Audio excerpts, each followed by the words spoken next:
My next guest, you know who he is. There's no one in the UFC like Tanner Boser, opening up Monster Energy drink cans with his teeth at the post-fight presser. Of course, he's coming off a big win over Raphael Pessoa at UFC Fight Night on July 25th. Tanner, how's it going, man? Hey, it's going great. How are you? It's going pretty well. How's quarantine right now? Because I know you were playing Pokemon Go, you were telling me. Yep, that's about it. I'm stuck in my apartment. It sucks, but it is what it is. It's fine. Well, I appreciate you taking the time. You could be playing Pokemon right now, like I mentioned, but it's only so much you can play. Exactly. Yes. So thanks for having me a part of the time. I heard you almost didn't get to fight because of this COVID test. Talk a little bit about that. Were you pretty nervous that the fight wasn't going to happen? Or no, I believed that I was going to fight, and you have to push any sort of that kind of doubt where your brain's starting to be like, man, there's only an hour and a half till we got to be downstairs. What if the tests don't come back? Fight's going to be off, or what if there's another false positive? We're fucked. But nah, you just shove those out of your head as soon as they start to manifest, and just be like, nope, we're fighting. I'm fighting. I know I'm going to fight. Don't worry about it. It's fine. So it's whatever. All you got to do is just keep a strong mentality, and no matter what, it's out of your control. So just keep it in your head that you're going to fight, and don't worry about anything, because you can't do anything about anything. How close to fight time was it before you found out you were cleared? Well, a while before fight time. It was an hour and a half before we had to be in the lobby. I don't even remember the time. 11:10 p.m. and I ended up fighting at 2 a.m.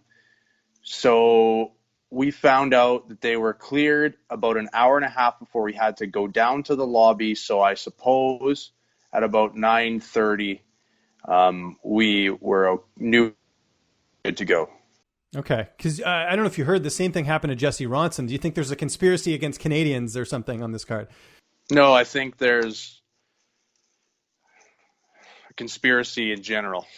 Okay, fair enough. Not going to get into it. We could say that for another podcast sometime. But let's talk about the fight. I mean, great performance. Looked like once you cracked him, it was game over. Is that how you felt, that once you got that first shot, that once he fell to the ground, that you pretty much had him there?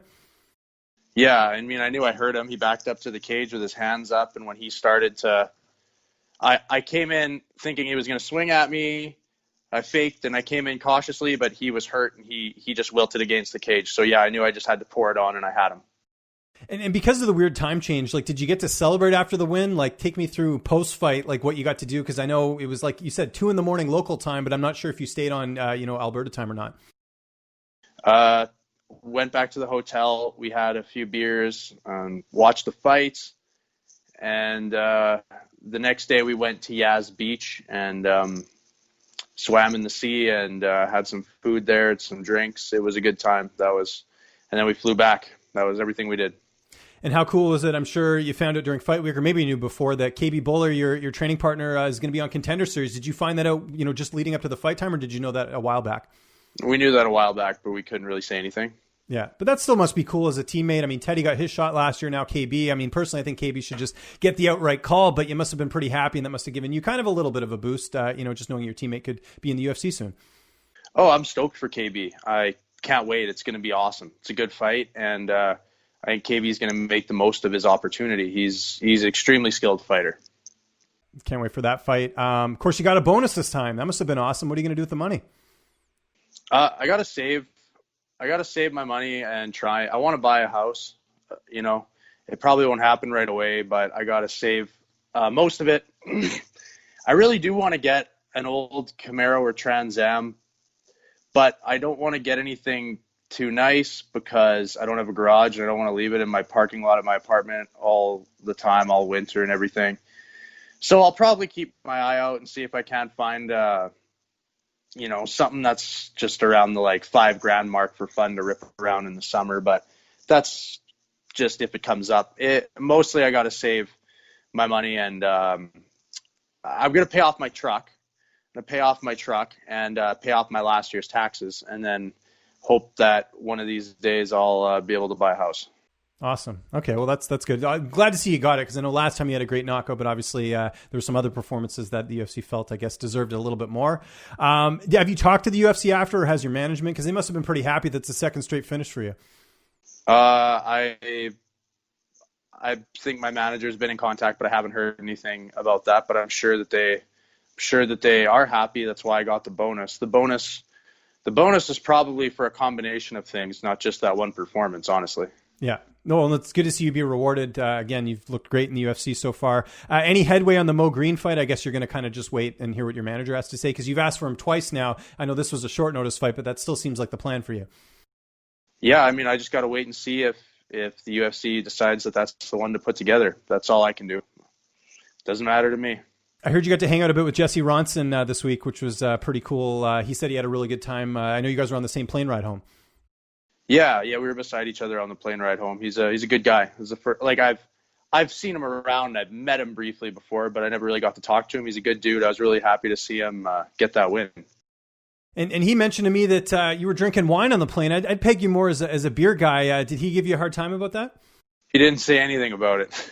He told me in the interview, he's like, "Yeah, I was surprised that Boser were drinking wine." But I had one glass of wine, and I did it because I had when I eat clean for a long time, I have some beer after. I get really, really bad heartburn, and after I was drinking the night before, I had a bunch of beer, and then when I got on the plane, whenever I drink beer, the following day the heartburn is just shit, and if I have beer, it just amplifies it. It's the worst thing for it, but wine doesn't affect it the same, and I still wanted some booze, so that's why I had wine. Did you have any Pepto-Bismol? That usually kills the heartburn, no? I don't like to use anything like that. Yeah, I don't know. No, you're probably better off. Who knows what's in that stuff? It's pink. It can't be good for you, right? Yeah. So there you go. I know Sean Shelby was also on the plane ride home. Did you talk to him at all? Because I know Jesse did. I didn't, but also Mick Maynard is who my manager deals with. Oh, that's true. Yeah, that's true. Was he on the plane ride or no? I don't think so. Okay. That makes sense. So we talked about quarantine there. Like, do you have any plans? Like, Pokemon's obviously the number one priority, but anything else you got planned? Because I know you're a guy that goes crazy if you don't get to do anything. So what's the agenda looking like for the next little bit? Oh, I don't go crazy. I don't like being cooped up in here for what in my mind is exactly no reason. But I'll watch a bit of TV. I'll just scroll around on my phone. Whatever. I don't know. Hockey's back too. I'm sure you're paying attention to the Oilers. You got that bet, right? For them to win the Stanley Cup. I do have that bet, but I don't have TV. Like, I have a TV with like Netflix, like it's a smart TV, but I don't have any TV channels, so can't really watch that. What are you watching right now? Still on Community. Again, I don't watch very many shows. Gotcha. And then once you're done that, you finally going to go over to Trailer Park Boys? I know I keep bugging you about this. I will. Okay, because I think because Ricky's a good character, but I actually think you might find Randy pretty funny as well too. You know, everybody's telling me that the first season sucks, but you said I got to start at season 1, right? Well, you know what? You probably could skip because they sort of found their groove in season 2. If you wanted to go all the way to season 2, as long as you sort of know the backstory that they're just following these guys around, it's supposed to be like a fake reality show. If you understand that, you could probably start in season 2 because there's an episode. I think it's season 2 or season 3 where they steal barbecues that just. It's hilarious. Like, there's no other way to put it, and just very, very smartly done. So there you go. But Tanner, again, congratulations on the win. We're looking forward to the next one. Just anyone you want to thank. I know you got a lot of people that have helped you get here. Just plug that away, and any social media. The floor is yours. Well, my sponsors: PPS, Paul Pedal Services, BBN Consulting, Premier Built Garages, and Mealcraft. My coaches: Jeff Montemiro and Kedro Onoda. So my gyms. Shave Bears MMA at the Little Sweatshop and Frank Lee's Muay Thai, and I got a bunch of training partners, and I'm going to miss one if I start rattling them all off. But thanks to KB and Teddy for coming down to the other side of the world to corner me. I really appreciate that.